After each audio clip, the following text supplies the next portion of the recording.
জানি ওরা দিদি না ভিডিওটা কোন ভিডিও করে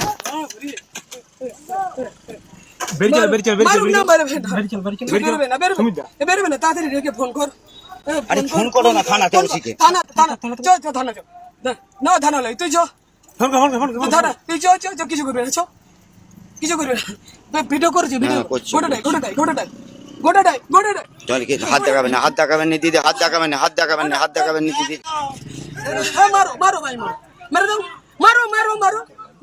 ছেড়ে বেরিয়ে চলো চেষ্টা করে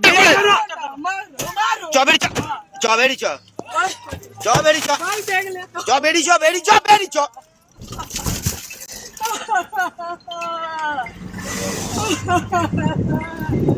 কি দেখলেন, কি বুঝলেন? তৃণমূল পালাচ্ছে, তৃণমূলীরা পালাচ্ছে। গাড়ির ভেতরে তৃণমূলের সাংসদ মিতালি বাগ। জয় হিন্দ বন্ধুরা, আমি দীপঙ্কর মণ্ডল, আপনারা দেখছেন নবান্ন নিমন্ত্রণ। আপনাদের সবাইকে স্বাগত। যে ছবিটা দেখলেন কি মনে হচ্ছে? মানে আমি তো অবাক হয়ে যাচ্ছি, আমি তো আকাশ থেকে পড়ছি যে তৃণমূলীরা পালিয়ে যাচ্ছে, তৃণমূলীরা মার খাচ্ছে, তৃণমূলীরা কাঁদছে। মানে গত 15 বছর ধরে আপনারা, আমরা, আমাদের বন্ধুরা, আমাদের আত্মীয় স্বজনরা, গোটা বাংলার মানুষ, ভারতের মানুষ কি দেখেছে? তৃণমূলী মানে ঘরের মধ্যে ঢুকে তারা মারবে, তারা মহিলাদের উপরে অত্যাচার করবে, বাচ্চাদেরকে মার্ডার করবে, চুরি করবে, ধর্ষণ করবে, খাবারের থালায় লাথি মারবে, যা তা করবে। তৃণমূলী মানে সে একটা রাক্ষস, তৃণমূলী মানে সে দুষ্কৃতী, ডাকাত, চোর, ছাচ্চর, ফেরিবাজ। তৃণমূলী মানে এইসব। সেই তৃণমূলী তারা মার খাচ্ছে, তারা পালিয়ে যাচ্ছে, তাদের গাড়ি ভাঙচুর হচ্ছে।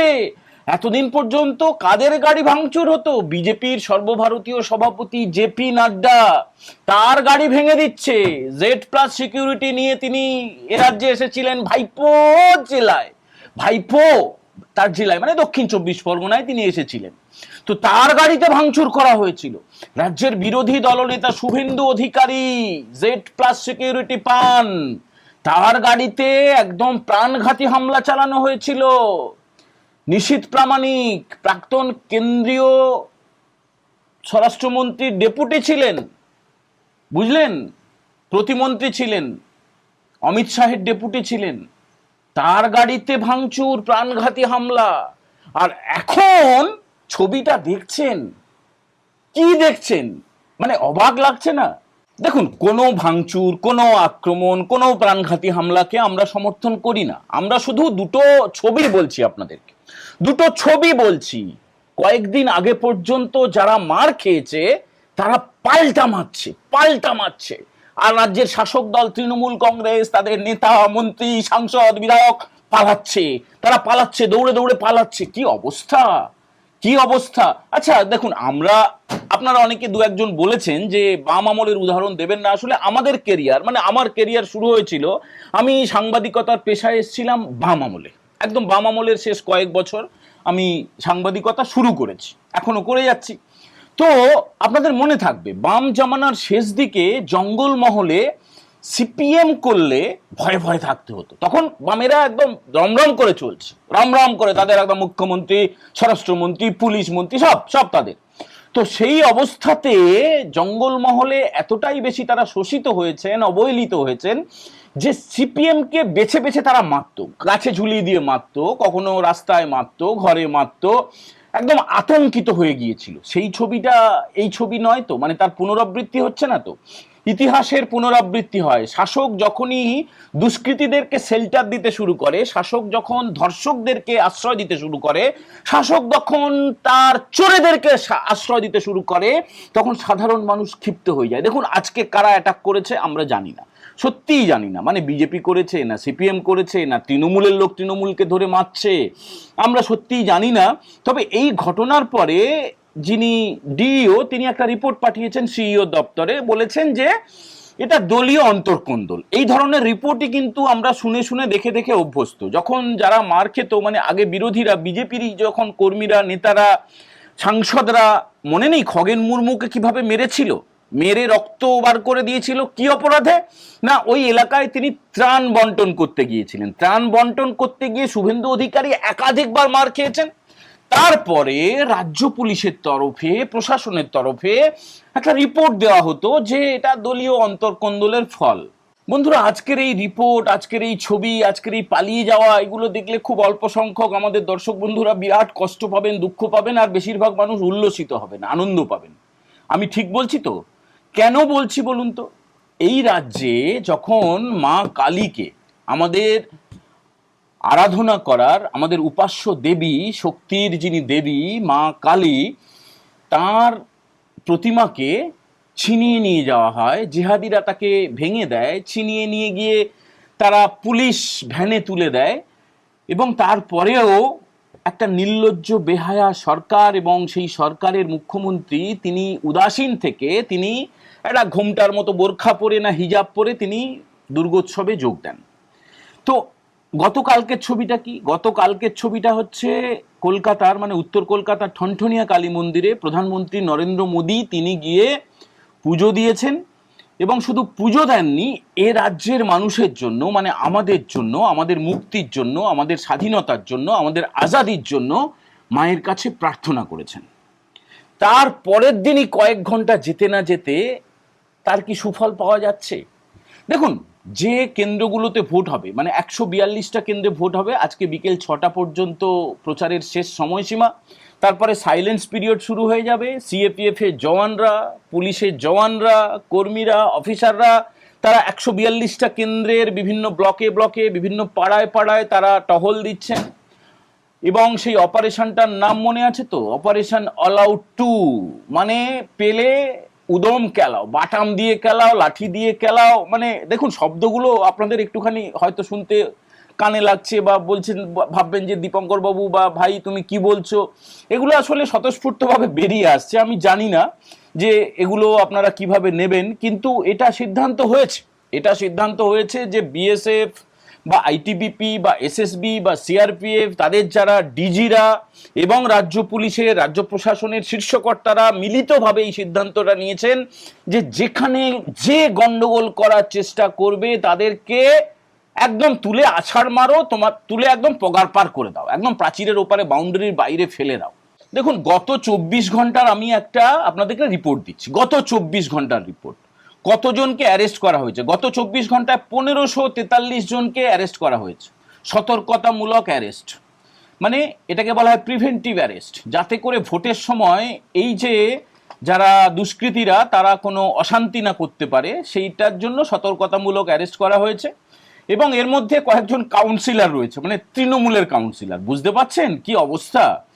নদিয়ায় 32 জনকে অ্যারেস্ট করা হয়েছে গত 24 ঘন্টার রিপোর্ট, মানে আরো হবে, এখানে এটাই শেষ না। পূর্ব বর্ধমানে 479 জনকে অ্যারেস্ট করা হয়েছে, হুগলিতে 49 জনকে অ্যারেস্ট করা হয়েছে, হাওড়ায় 32 জনকে অ্যারেস্ট করা হয়েছে, উত্তর 24 পরগনা 319 জনকে অ্যারেস্ট করা হয়েছে। সব সতর্কতামূলক, সতর্কতামূলক, এরা অশান্তি করতে পারে। তার মধ্যে তৃণমূলের বেশ কিছু নেতা রয়েছে, পঞ্চায়েত সদস্য রয়েছে, কাউন্সিলর রয়েছে। বুঝতে পাচ্ছেন? দাঁড়ান, দক্ষিণ 24 পরগনা 246 জনকে অ্যারেস্ট করেছে, কলকাতা থেকে 109 জন অ্যারেস্ট হয়েছে। এখানে শেষ না, আজকে রাতে এই সংখ্যাটা আরো বেড়ে যাবে, কালকে আরো বাড়বে। মানে ভোট হচ্ছে পরশুদিন, ভোট বুধবার দিন ভোট, তার আগে আজকে সন্ধ্যে 6টা পর্যন্ত শেষবারের মতো প্রচার। শেষবার একদম এই দফার ভোটের শেষ প্রচারে ভাটপাড়ায় প্রধানমন্ত্রী নরেন্দ্র মোদী তিনি একটা অসাধারণ বক্তৃতা দিয়েছেন, অসাধারণ বক্তৃতা, মুগ্ধ হয়ে যাওয়ার মতো বক্তৃতা। সেটা এই এপিসোডে দেখিয়ে এই এপিসোডটাকে আর বাড়াবো না, এই গরমের মধ্যে ভিডিও তৈরি করছি। আমরা আজকে না আপনাদেরকে একটা অন্য ভিডিও দেখাবো, অন্য একটা ভিডিও, মানে একজন পুলিশ অফিসার তিনি একদম তার পোশাক পরে, কলকাতা পুলিশের একজন কর্মী, পোশাক পরে তিনি বলছেন এই যে সরকারটা জেহাদিদের সরকার, অসভ্যদের সরকার, বর্বরদের সরকার, তোলামূলের সরকার, তাদেরকে সমর্থন করবেন না। কি বলেছেন একটু আমরা শুনে নেব, আসুন। আমি রামকৃষ্ণ কয়াল, পেশায় একজন কলকাতা পুলিশ কর্মী। 23 বছরের কর্মজীবন অতিবাহিত, এখনো 17 বছর কর্মজীবন বাকি আছে। তো এই 23 বছর কর্মজীবনের 15টি বছর আমি এই তৃণমূল সরকারকে দিলাম।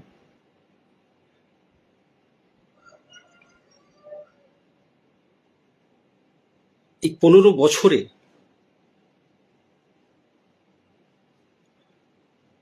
আমি দেখলাম কিভাবে ডিপার্টমেন্টের ইসলামীকরণ হচ্ছে। আমি 15 বছরে দেখলাম কিভাবে প্রশাসনিকভাবে হিন্দুকে, বাঙালিকে মুসলিম হওয়ার জন্য উৎসাহিত করা হচ্ছে। আসন্ন এই বিধানসভা নির্বাচনে প্রথম ফেজের নির্বাচন হয়ে গেছে। সেকেন্ড ফেজের নির্বাচনে এই দক্ষিণবঙ্গের সমস্ত বাঙালির কাছে আমার আবেদন, আপনাদের ভাষায় এই তথাকথিত চটিচাটা দলদাস একজন পুলিশের আবেদন, আপনারা এমনভাবে ভোট করুন, ভোট দিন, যাতে সরকারের পরিবর্তন হয়। হ্যাঁ, আমি একজন দলদাস চটিচাটা পুলিশ এই কথাটা বলছি, কারণ আমি দেখেছি কি দ্রুততার সাথে এই ডিপার্টমেন্টকে ইসলামীকরণ করা হচ্ছে, কিভাবে প্রশাসনিকভাবে বাঙালিকে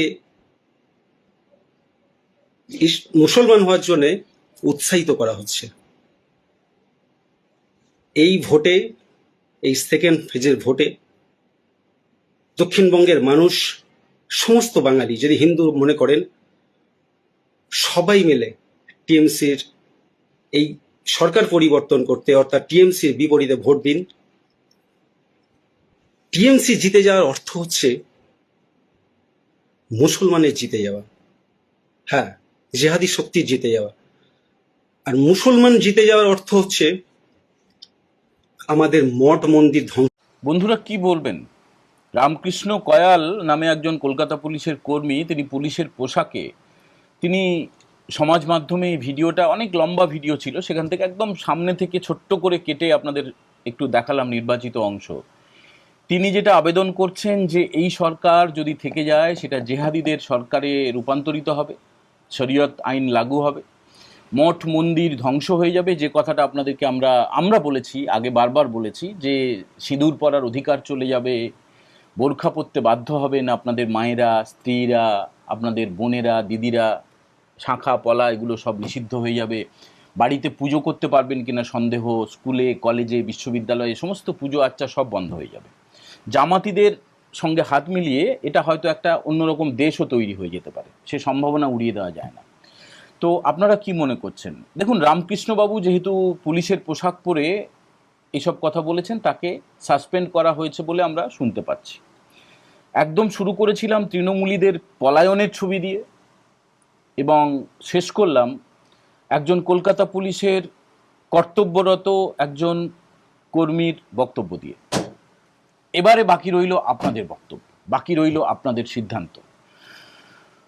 আগামী বুধবার 29শে এপ্রিল আপনারা যখন ওই ছোট ঘরটার মধ্যে যাবেন, তখন দেখবেন যে দূর থেকে কেউ আপনাদের নজর করছে কিনা, পিছন থেকে কোনো দেখছে কিনা, কেউ, দেখুন সিসি ক্যামেরা তো আছেই, তবু চেষ্টা করা হবে যে কোনো জানলার ফুকর দিয়ে, ওপরের টালি দিয়ে, পাশ থেকে, বা ইলেকশন এজেন্ট, আপনারা সঙ্গে সঙ্গে প্রতিবাদ করবেন, বলবেন যে এটা চলবে না, এইভাবে ভোট দেওয়া যাবে না। মানে আপনি কাকে ভোট দেবেন ওই ক্যামেরা কিন্তু দেখতে পাবে না। যদি অন্য কেউ, ইলেকশন এজেন্ট অথবা পোলিং অফিসারের মদতে অন্য কোনো লোক, কোনো দুষ্কৃতী, শাসক দল তৃণমূলের মনোনীত কেউ যদি সেটা দেখার চেষ্টা করে, প্রভাবিত করার চেষ্টা করে, সঙ্গে সঙ্গে প্রতিবাদ করবেন। সেই বুথে দরকার হলে পুনর্নির্বাচন হবে, বা যে লোকটা করছে তাকে সেন্ট্রাল ফোর্সের হাতে তুলে দেবেন। আর নতুন করে আর কিছু বলার নেই। ভোটটা কোথায় দিতে হবে? তৃণমূলকে তো দেবেন না। অতএব কংগ্রেস বা এই যে আর যারা রয়েছে, সিপিআইএম বা অন্যান্য যারা রয়েছে, সেখানে ভোট দেওয়া মানে ভোটটা কেটে তৃণমূলকে সাহায্য করা, তৃণমূলকে জিতিয়ে দেওয়া। আপনারা ভাববেন নোটায় ভোট দিয়ে দেবো, তাহলে তৃণমূলই জিতে যাবে। ভোটটা সরাসরি পদ্ম ফুলে দেবেন, পদ্ম ফুলে, প্রার্থীর নাম দেখার দরকার নেই। হ্যাঁ, কিছু কিছু অযোগ্য অপদার্থ প্রার্থী খুব কম হাতে গোনা রয়েছে, কিন্তু তাদের অপদার্থতার জন্য তৃণমূলকে সুবিধে পাইয়ে দেবেন না, শুধু প্রতীক দেখে ভোট দিন। আজকের মতো এই এপিসোড আমরা এখানেই শেষ করছি। পরবর্তী এপিসোডে দেখা হওয়ার আগে পর্যন্ত সবাইকে জয় হিন্দ, বন্দে মাতারাম।